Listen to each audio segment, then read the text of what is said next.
بسم اللہ الرحمن الرحیم۔ پیارے بچوں، السلام علیکم۔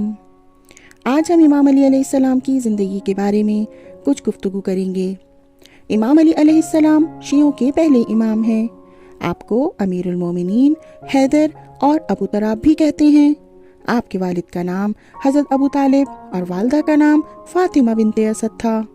جب رسول اکرم صلی اللہ علیہ وآلہ وسلم نے رسالت کا اعلان کیا تو امام علی سب سے پہلے آپ پر ایمان لائے۔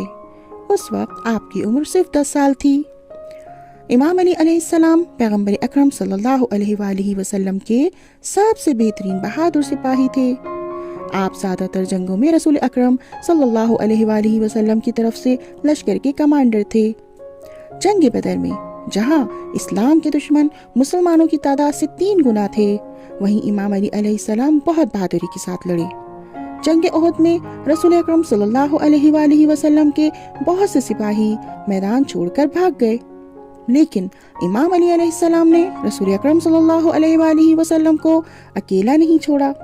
جنگ خندق میں امام علی علیہ السلام نے دشمن کے بہت ہی طاقتور سپاہی اور پہلوان کو مار گرایا، جس سے دشمن بہت ہی زیادہ ڈر گئے تھے۔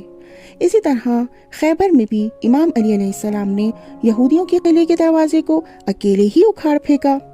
اس طرح جنگ میں بھی مسلمانوں کو کامیابی ملی۔ بعثت کے پہلے سال جب ابھی رسول اکرم صلی اللہ علیہ وآلہ وسلم مکے میں تھے، ایک دن سب دشمن اکٹھے ہوئے۔ انہوں نے منصوبہ بنایا کہ اب آپ کو قتل کر دیا جائے، لیکن خدا نے اپنے حبیب کو بتا دیا تاکہ وہ مکے سے مدینہ چلے جائیں۔ اس رات جب رسول خدا صلی اللہ علیہ وآلہ وسلم مکے سے مدینہ ہجرت کرنا چاہتے تھے، امام علی علیہ السلام آپ کے بستر پر سو گئے تاکہ کافروں کو اس بات کا پتہ نہ چل سکے کہ پیغمبر اکرم صلی اللہ علیہ وآلہ وسلم مکہ چھوڑ کر جا چکی ہیں۔ اس وقت امام علی علیہ السلام کی عمر 23 سال تھی۔ جب کافر پیغمبر خدا صلی اللہ علیہ وآلہ وسلم کے گھر کے اندر گئے تو انہوں نے وہاں امام علی کو دیکھ کر تعجب سے پوچھا، محمد کہاں ہیں؟ امام علی علیہ السلام نے ان سے کہا، کیا تم انہیں میرے حوالے کیا کے گئے تھے جو مجھ سے پوچھ رہے ہو؟ یہ سن کر وہ بھاگ گئے، اور اللہ نے امام علی علیہ السلام کی بہادری کو قرآن کی سورہ بقرہ کی آیت نمبر 207 میں بیان فرمایا اور ان کی تعریف کی ہے، اور فرمایا ہے کچھ لوگ ایسے بھی ہیں جو اللہ کی خوشنودی حاصل کرنے کے لیے اپنی جان کی پرواہ نہیں کرتے۔ اللہ کے رسول امام علی علیہ السلام سے بہت زیادہ محبت کرتے تھے، اس لیے آپ نے اپنی بیٹی کی شادی کے لیے امام علی علیہ السلام کو چنا اور اپنی بیٹی کی شادی امام علی علیہ السلام کے ساتھ کر دی۔ اس طرح سبھی کو یہ معلوم ہو گیا کہ رسول خدا حضرت علی علیہ السلام سے کتنی محبت کرتے ہیں۔ رسول اکرم صلی اللہ علیہ وآلہ وسلم مکے سے ہجرت کے بعد جب مدینے پہنچے تو آپ نے مسلمانوں کو ایک دوسرے کا بھائی بنایا اور امام علی علیہ السلام کو اپنا بھائی بنایا۔ پیغمبر اکرم صلی اللہ علیہ وآلہ وسلم نے امام علی کا ہاتھ پکڑا اور فرمایا، یہ میرا بھائی ہے۔ اپنے اس عمل کے ذریعے رسول خدا صلی اللہ علیہ وآلہ وسلم نے لوگوں کو یہ بتایا کہ آپ امام علی علیہ السلام سے دوسروں سے زیادہ محبت کرتے ہیں۔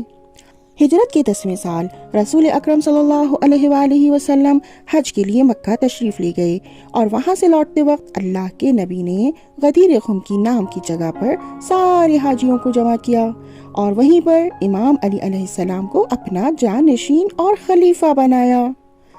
رسول خدا صلی اللہ علیہ وآلہ وسلم نے اپنے ہاتھ سے امام علی علیہ السلام کا ہاتھ پکڑا اور اونچا اٹھا کر فرمایا، جس جس کا میں مولا ہوں اس کا یہ علی مولا ہے۔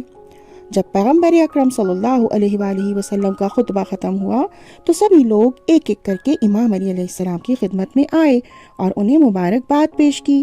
یہ واقعہ مسلمانوں کی ان گنت کتابوں میں لکھا ہوا ہے، لیکن جب پیغمبر خدا صلی اللہ علیہ وآلہ وسلم کا انتقال ہو گیا تو لوگوں نے امام علی علیہ السلام کے بجائے حکومت ابو بکر کو دے دی، اور انہوں نے غدیر خم میں ہوئے رسول خدا صلی اللہ علیہ وآلہ وسلم کے اعلان کو بھلا دیا۔